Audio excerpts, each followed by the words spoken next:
President Trump is bringing America back again, accepts Republican nomination as 2.9 million more Americans leave unemployment in a month. Hello, this is Robert Romano, Vice President of Public Policy with Americans for Limited Government, dailytorch.com. Hit that subscribe button. Today we're going to be talking about President Donald Trump. He's accepted the Republican nomination as the jobs picture continues to improve in the United States.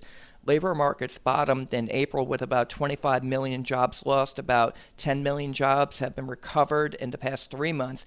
And now for the month of August, it looks like we're going to see a few more million jobs added back into the economy, as 2.9 million Americans have left unemployment claims.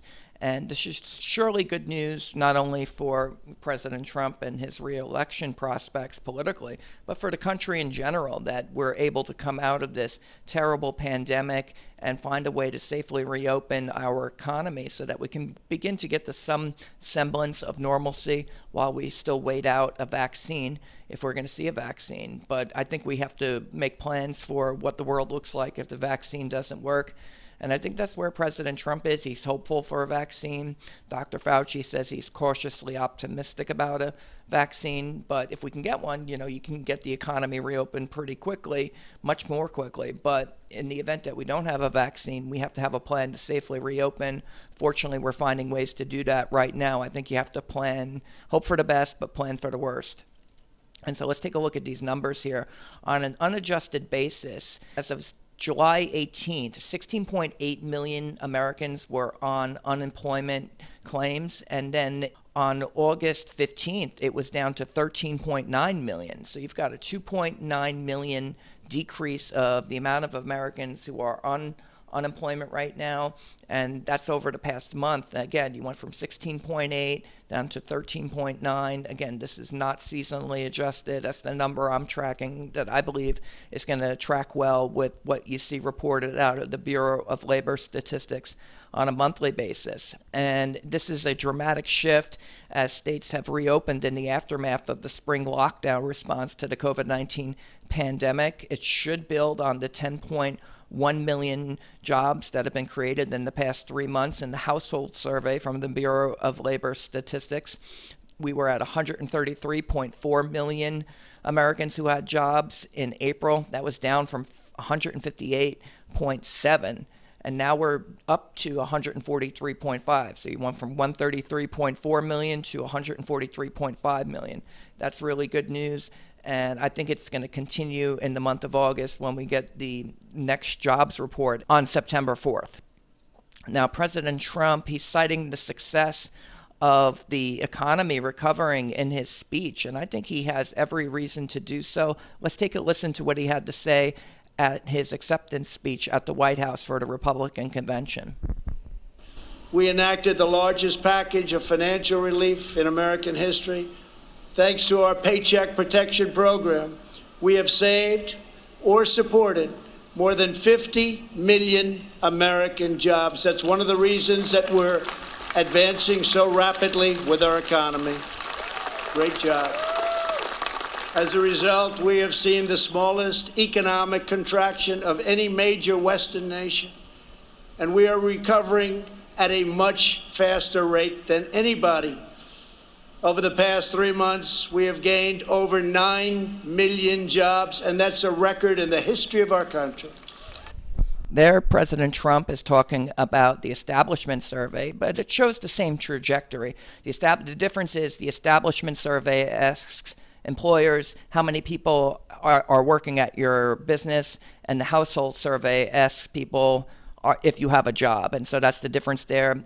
Either way, you see 10.1 million jobs created in the household survey. In the establishment survey, you went from 130.3 million to 139.5. So about 9.2 million in the establishment survey, 10.1 million in the household survey. They show the same thing, which is that Americans are getting back to work in record numbers. We've never seen job creation, really it's job recovery, but in such a short span of time. It took 5 years in the Obama-Biden economy to recover 8 million jobs lost in the financial crisis and the Great Recession. We've recovered in the Trump economy 10.1 million jobs in just 3 months, and that's unbelievable. But President Trump really had a really deep conviction and faith in the American economy, that it was so strong and so resilient.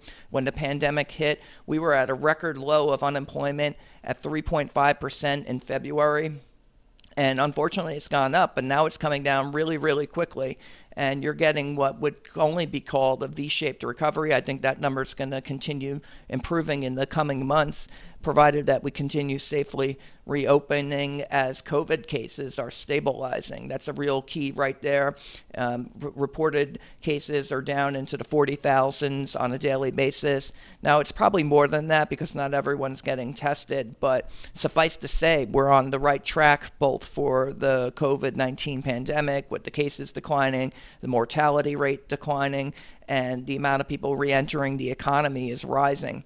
Now, the data is certainly welcome news for the Trump administration after its unprecedented response to the pandemic to shore up the economy and households. They've suspended foreclosures, the president has, and his administration temporarily expanded unemployment benefits with the help of Congress, supported and saved 5.2 million small businesses. President Trump says this supported 50 million jobs, but there you go. 5.2 million small businesses, 50 million jobs were saved because President Trump and Congress had the foresight to put into place payroll protection plan, and I think that's just a great thing. Americans for Limited Government, we supported that program. We believed it was necessary in order to salvage the economy and to help Americans rapidly get back to work, and now it's turning out that it's working. A V-shaped recovery is forming, and I think President Trump's going to get credit for that politically as the presidential campaign wears on these next couple of months. It was President Trump who predicted a rapid recovery. He really had just this really deep conviction and abiding faith in the American people that we would be able to get back to work really quickly. President Trump believes in America. And maybe that's why people are going to vote for him this fall. And when you consider where we were in the second quarter, the economy contracted 31.7%. This is actually revised. This is the second estimate from the Bureau of Economic Analysis. That's by far a record, but everyone knows why that was happening was because the pandemic was upon us, states were locking down, and people were staying home from work. And so that's why the economy is contracting. So therefore, as people return to work, you're going to see a massive economic rebound. And now in the third quarter, the Federal Reserve Bank of Atlanta is projecting a 28.9% increase in the GDP. So we're going to get a massive recovery in this third quarter. And this final report is going to be released right before the election for the third quarter. This is going to be the last GDP number that the American people will get contact with. But it's going to be a really big number. It's going to be double digits for sure. And it could be as high as 30% or 25% or 20%. All of those are really good numbers. And I think that they show that the economy is recovering rapidly again as the amount of COVID cases is stabilizing and declining. Now, more than anything, President Trump will be judged for his stewardship of the economy, where, again, we had a record low unemployment rate of 3.5% right before the pandemic struck us. And I believe, his emphasis on bringing jobs into the United States. He ended NAFTA. He ratified the U.S.-Mexico-Canada agreement with the help of Congress and negotiating with Mexico and Canada. That was President Trump saying he was going to end NAFTA. He kept his promise. He ended NAFTA. And he also did the art of the deal with securing a historic trade deal with China, phase one trade deal, but he left the tariffs up that he had put into place as leverage to get the deal. So we still have a 25% tariff on $250 billion of goods from China and another 7.5% tariff on the remaining $300 billion of goods that comes out of China. And we still got that trade deal. We got that even as the trade deficit with China was declining 17.6% in 2019. That was prior to COVID. So this is because of Trump's trade policies and the tariffs. He managed to cut the trade deficit by $74 billion in 2019, just like he promised he would. And so if anyone can get the economy back in a hurry, I think it's President Trump. In his speech, he says in a new term as president will again build the greatest economy in history, quickly returning to full employment, soaring incomes, and record prosperity. Now, in the meantime, Joe Biden, he says he's going to shut down the economy again. I think he's out of his mind, but because he wants to say, oh, we're going to shut it down, I'm going to listen to the scientists. The scientists aren't recommending that we shut down again. Dr. Fauci has said that we can return to kind of normal. You can reopen the economy if people are going to take proper precautions when they go shopping, maintain social distancing, wear masks when you can, things like that. But I think that the state-led shutdowns, they could be like a trial run for the Green New Deal. It's like a Trojan horse. Democrats want to keep the economy on its knees and cut its throat by doing the Green New Deal. And what better way to do that than to say we're going to shut down the economy again if Joe Biden wins? I think that's exactly what will happen if he wins. And we need to be really, really careful about that. It's not a good thing. And the Biden campaign is saying they want to get to zero carbon emissions by 2035.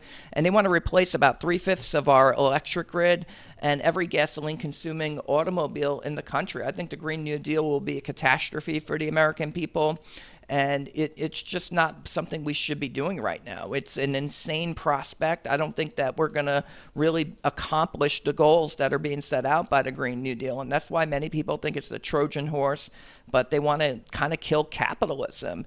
Again, here's Trump tearing into Biden, noting that Biden has promised to abolish the production of American oil, coal, shale, and natural gas, laying waste to the economies of Pennsylvania, Ohio, Texas, North Dakota, Oklahoma, Colorado, and New Mexico. And the reason he's going to do that is because he's sold out to radical environmentalists, and he's going to do the Green New Deal. I don't think we should listen to Joe Biden there. I think we should do the opposite. We should really be becoming energy independent. That's something that President Trump is accomplishing, where we're having more oil now than ever. You have really low prices. Remember when oil was $100 a barrel? Well, just elect Joe Biden, and you'll see what happens there. Now, Joe Biden, his record on shipping jobs overseas is pretty bad, too. He voted for NAFTA in 1993. He voted for permanent normal trade relations for China in the year 2000 and bringing China into the WTO, the World Trade Organization. And we've had trillions of dollars of trade deficits ever since then. And here again is Trump ripping into his opponent on this issue. We have spent the last 4 years reversing the damage Joe Biden inflicted over the last 47 years. Biden's record is a shameful roll call of the most catastrophic betrayals and blunders in our lifetime. He has spent his entire career on the wrong side of history.